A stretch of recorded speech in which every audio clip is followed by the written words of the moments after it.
ವೀಕ್ಷಕರೆಲ್ಲರಿಗೂ ದೈನಿಕ ರಾಶಿ ಫಲ ವಿಶೇಷ ಕಾರ್ಯಕ್ರಮಕ್ಕೆ ಸ್ವಾಗತ.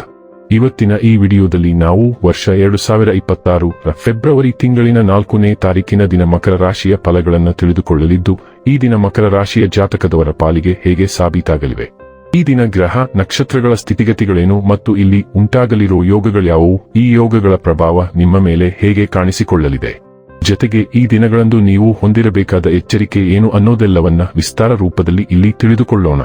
ಮಾಹಿತಿ ತಿಳಿದುಕೊಳ್ಳುವುದಕ್ಕೂ ಮುನ್ನ ನಮ್ಮ ವಿನಂತಿ ಎಂದರೆ, ನೀವಿನ್ನೂ ನಮ್ಮ ಚಾನೆಲ್ ಸಬ್ಸ್ಕ್ರೈಬ್ ಮಾಡಿಲ್ಲವೆಂದರೆ ದಯವಿಟ್ಟು ಈಗಲೇ ನಮ್ಮ ಚಾನೆಲ್ ಅನ್ನ ಸಬ್ಸ್ಕ್ರೈಬ್ ಮಾಡಿ. ಹಾಗೆ ನಿರಂತರ ವಿಡಿಯೋ ಅಪ್ಡೇಟ್ಸ್ಗಳಿಗಾಗಿ ಪಕ್ಕದ ಬೆಲ್ ಐಕಾನ್ ಕ್ಲಿಕ್ ಮಾಡಿ.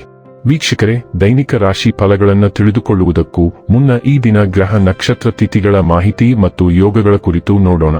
ಈ ದಿನವು ಬುಧವಾರದ ದಿನವಾಗಿರಲಿದ್ದು, ಮಾಘ ಮಾಸದ ಕೃಷ್ಣ ಪಕ್ಷದ ತದಿಗೆಯ ತಿಥಿ ಇರಲಿದೆ. ತದಿಗೆ ತಿಥಿಯು ಈ ದಿನ ರಾತ್ರಿಯ 12:09 ಇರಲಿದ್ದು, ನಂತರದಲ್ಲಿ ಚೌತಿ ತಿಥಿ ಪ್ರಾರಂಭವಾಗಲಿದ್ದೆ. ಜತೆಗೆ ಈ ದಿನ ರಾತ್ರಿಯ 10:12 ಪುಬ್ಬ ನಕ್ಷತ್ರದ ಗೋಚರವಿರಲಿದ್ದು, ನಂತರದಲ್ಲಿ ಉತ್ತರ ಫಾಲ್ಗುಣಿ ನಕ್ಷತ್ರದ ಗೋಚರ ಪ್ರಾರಂಭವಾಗಲಿದ್ದೆ.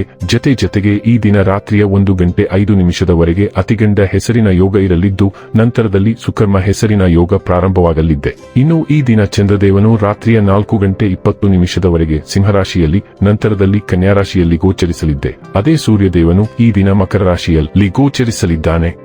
ಇನ್ನು ಈ ದಿನದಂದು ಅಭಿಜಿತ್ ಮುಹೂರ್ತ ಯಾವುದೂ ಇಲ್ಲ. ಇದು ಈ ದಿನದ ಗ್ರಹ ನಕ್ಷತ್ರ ತಿಥಿಯ ಕುರಿತಾದ ಮಾಹಿತಿಯಾಗಿದ್ದು, ಇದರ ಆಧಾರದ ಮೇಲೆ ನಿಮ್ಮ ದಿನಚರಿಯಲ್ಲಿಯೂ ಬದಲಾವಣೆ ಕಂಡು ಬರಲಿದೆ. ಇನ್ನು ಈಗ ಈ ದಿನದ ಮಕರ ರಾಶಿಯ ಫಲಗಳ ಕುರಿತು ನೋಡುವುದಾದರೆ, ನಿಮ್ಮ ಕಚೇರಿಯನ್ನು ಬೇಗನೆ ಬಿಡಲು ಮತ್ತು ನೀವು ನಿಜವಾಗಿಯೂ ಆನಂದಿಸುವುದನ್ನು ಮಾಡಲು ಪ್ರಯತ್ನಿಸಿ. ಯಾವುದೇ ಅಪರಿಚಿತ ವ್ಯಕ್ತಿಯ ಸಲಹೆಯಿಂದ ಎಲ್ಲಾದರೂ ಹೂಡಿಕೆ ಮಾಡಿರುವ ಜನರಿಗೆ ಇಂದು ಆ ಹೂಡಿಕೆಯಿಂದ ಪ್ರಯೋಜನವನ್ನು ಪಡೆಯುವ ಪೂರ್ತಿ ಸಾಧ್ಯತೆ ಇದೆ. ನಿಮ್ಮ ಸಂಗಾತಿಯ ಆರೋಗ್ಯದ ಚಿಂತೆ ಉಂಟುಮಾಡಬಹುದು ಮತ್ತು ಸ್ವಲ್ಪ ವೈದ್ಯಕೀಯ ಗಮನದ ಅಗತ್ಯವಿದೆ. ನಿಮ್ಮ ಪ್ರೇಮ ಜೀವನ ಶರದೃತುವಿನಲ್ಲಿನ ಮರದ ಎಲೆಯಂತಿರುತ್ತದೆ. ಸಹಯೋಗದಲ್ಲಿ ಹೊಸ ಉದ್ಯಮ ಆರಂಭಿಸಲು ಒಳ್ಳೆಯ ದಿನ. ಎಲ್ಲರೂ ಲಾಭ ಪಡೆಯುವ ಸಂಭವವಿದೆ, ಆದರೆ ಪಾಲುದಾರರ ಜೊತೆ ಕೆಜುಡಿಸುವ ಮೊದಲು ಯೋಚಿಸಿ. ಇಂದು ನೀವು ಮನೆಯ ಕಿರಿಯ ಸದಸ್ಯರೊಂದಿಗೆ ಗಾಸಿಪ್ ಮಾಡುವ ಮೂಲಕ ನಿಮ್ಮ ಉಚಿತ ಸಮಯವನ್ನು ಚೆನ್ನಾಗಿ ಬಳಸಿಕೊಳ್ಳಬಹುದು. ನಿಮ್ಮ ಸಂಬಂಧಿಕರು ಇಂದು ನಿಮ್ಮ ವೈವಾಹಿಕ ಜೀವನದ ಆನಂದಕ್ಕೆ ಭಂಗ ತರಬಹುದು. ಈ ದಿನ ನಿಮಗೆ ಹೊಸದಾಗಿ ಪ್ರಾರಂಭಿಸಲು ಒಂದು ಪರಿಪೂರ್ಣ ಅವಕಾಶವನ್ನು ನೀಡುತ್ತದೆ. ನೀವು ಹೊಸದನ್ನು ಪ್ರಾರಂಭಿಸಬಹುದು, ನಿಮ್ಮ ಹೆಚ್ಚಿನ ಸಮಯವನ್ನು ತೆಗೆದುಕೊಳ್ಳುತ್ತಿದ್ದ ಯೋಜನೆಯನ್ನು ಪೂರ್ಣಗೊಳಿಸಬಹುದು ಅಥವಾ ನೀವು ಮುಂದೂಡುತ್ತಿದ್ದ ಕೆಲಸವನ್ನು ಕೈಗೆತ್ತಿಕೊಳ್ಳಬಹುದು. ಸಂಜೆಯ ಮೋಜು ಮತ್ತು ಆಟಗಳು ಕಾರ್ಡ್ನಲ್ಲಿವೆ. ಹಳೆಯ ಮತ್ತು ಹೊಸ ಸ್ನೇಹಿತರೊಂದಿಗೆ ಸಂಪರ್ಕ ಸಾಧಿಸಿ ಮತ್ತು ಆನಂದಿಸಿ. ಶಾಪಿಂಗ್ ಇಂದು ವಿಶೇಷವಾಗಿ ಮೋಜಿನದ್ದಾಗಿರಬಹುದು. ಆರೋಗ್ಯ ಮತ್ತು ಸ್ವಾಸ್ಥ್ಯ ಬಗ್ಗೆ ತಿಳಿದುಕೊಳ್ಳೋಣ. ದಿನವಿಡೀ ಸಣ್ಣ ಪುಟ್ಟ ಆದರೆ ನಿರಂತರ ಆರೋಗ್ಯ ಸಮಸ್ಯೆಗಳು ಬಹಳಷ್ಟು ಒತ್ತಡವನ್ನು ಉಂಟುಮಾಡುತ್ತವೆ. ನೀವು ಪರ್ಯಾಯ ಚಿಕಿತ್ಸೆಗಳತ್ತ ತಿರುಗಬಹುದು ಮತ್ತು ನೀವು ಅದನ್ನು ನಿಯಮಿತವಾಗಿ ಅನುಸರಿಸಿದರೆ ನಿಮಗೆ ಉತ್ತಮ ಫಲಿತಾಂಶಗಳು ಸಿಗುತ್ತವೆ. ಇಂದು ಜಂಕ್ ಫುಡ್ಗಳನ್ನು ತಪ್ಪಿಸಿ, ಏಕೆಂದರೆ ಅವು ನಿಮ್ಮ ಆರೋಗ್ಯಕ್ಕೆ ಸಂಬಂಧಿಸಿದ ಒತ್ತಡವನ್ನು ಹೆಚ್ಚಿಸುತ್ತವೆ. ನೀವು ಸಮಗ್ರ ಚಿಕಿತ್ಸೆಗೆ ಆದ್ಯತೆ ನೀಡಬೇಕು. ಧ್ಯಾನ ಮತ್ತು ಯೋಗವು ಈಗ ವಿಶೇಷವಾಗಿ ಮುಖ್ಯವೆಂದು ಸಾಬೀತುಪಡಿಸಬಹುದು. ಡೈಲಿ ಲವ್ ಮತ್ತು ರಿಲೇಶನ್ಶಿಪ್ ಬಗ್ಗೆ ತಿಳಿದುಕೊಳ್ಳೋಣ. ಇತ್ತೀಚಿನ ದಿನಗಳಲ್ಲಿ ಪ್ರಣಯ ಸಂಬಂಧಗಳು ಬೇಸರದ ಮತ್ತು ಈಡೇರಿಸದವು ಎಂದು ನೀವು ಎಲ್ಲೋ ಭಾವಿಸಲು ಪ್ರಾರಂಭಿಸಿದ್ದೀರಿ. ಆದಾಗ್ಯೂ ಒಂದು ವಿಶಿಷ್ಟ ಮತ್ತು ಹೊಸ ರೀತಿಯ ಪ್ರಣಯವು ವಿರುದ್ಧ ಲಿಂಗದ ಜನರೊಂದಿಗೆ ಮೈತ್ರಿ ಮಾಡಿಕೊಳ್ಳುವ ನಿಮ್ಮ ಬಯಕೆಯನ್ನು ಮತ್ತೆ ಹುಟ್ಟುಹಾಕಬಹುದು.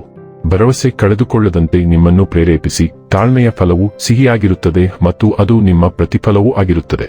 ವೃತ್ತಿ ಮತ್ತು ಹಣ ಬಗ್ಗೆ ತಿಳಿದುಕೊಳ್ಳೋಣ. ಕರ್ಕಾಟಕ ರಾಶಿಯಲ್ಲಿ ಸೂರ್ಯನಿರುವುದರಿಂದ ನಿಮ್ಮ ದಿನವು ಭಾವನಾತ್ಮಕವಾಗಿ ಬೆಂಬಲ ನೀಡುವಂತಿರಬಹುದು, ಆದರೆ ಮೇಷ ರಾಶಿಯಲ್ಲಿ ಚಂದ್ರನು ನಿಮಗೆ ಧೈರ್ಯದಿಂದ ವರ್ತಿಸಲು ಧೈರ್ಯವನ್ನು ನೀಡುತ್ತಾನೆ. ಶುಕ್ರ ವರ್ಗ ಮಂಗಳನ ಕಾರಣದಿಂದಾಗಿ ಭಾವನೆಗಳು ಬದಲಾಗಬಹುದಾದರೂ ನಿಮ್ಮ ಸೃಜನಶೀಲತೆ ಎದ್ದು ಕಾಣುತ್ತದೆ. ಅಧ್ಯಯನದಲ್ಲಿ ನಿಮ್ಮ ಉಷ್ಣತೆಯು ತಂಡದ ಕೆಲಸವನ್ನು ಬೆಳೆಸುತ್ತದೆ ಮತ್ತು ನಿಮ್ಮ ಉತ್ಸಾಹವು ಆತ್ಮವಿಶ್ವಾಸದಿಂದ ಕಾರ್ಯಗಳನ್ನು ಎದುರಿಸಲು ನಿಮಗೆ ಸಹಾಯ ಮಾಡುತ್ತದೆ.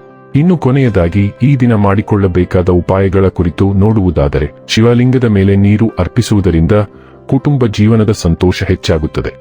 ವೀಕ್ಷಕರೇ, ಇದಾಗಿತ್ತು ಮಕರ ರಾಶಿಯ ಜಾತಕದವರ ದೈನಿಕ ರಾಶಿ ಫಲದ ಮಾಹಿತಿ ಇಷ್ಟವಾದರೆ ವಿಡಿಯೋವನ್ನು ಲೈಕ್ ಮತ್ತು ಶೇರ್ ಮಾಡಿ. ಹಾಗೆ ಚಾನೆಲ್ ಸಬ್ಸ್ಕ್ರೈಬ್ ಮಾಡುವುದರ ಜೊತೆಗೆ ನಿರಂತರ ವಿಡಿಯೋ ಅಪ್ಡೇಟ್ಸ್ಗಳಿಗಾಗಿ ಪಕ್ಕದ ಬೆಲ್ ಐಕಾನ್ ಕ್ಲಿಕ್ ಮಾಡಿ.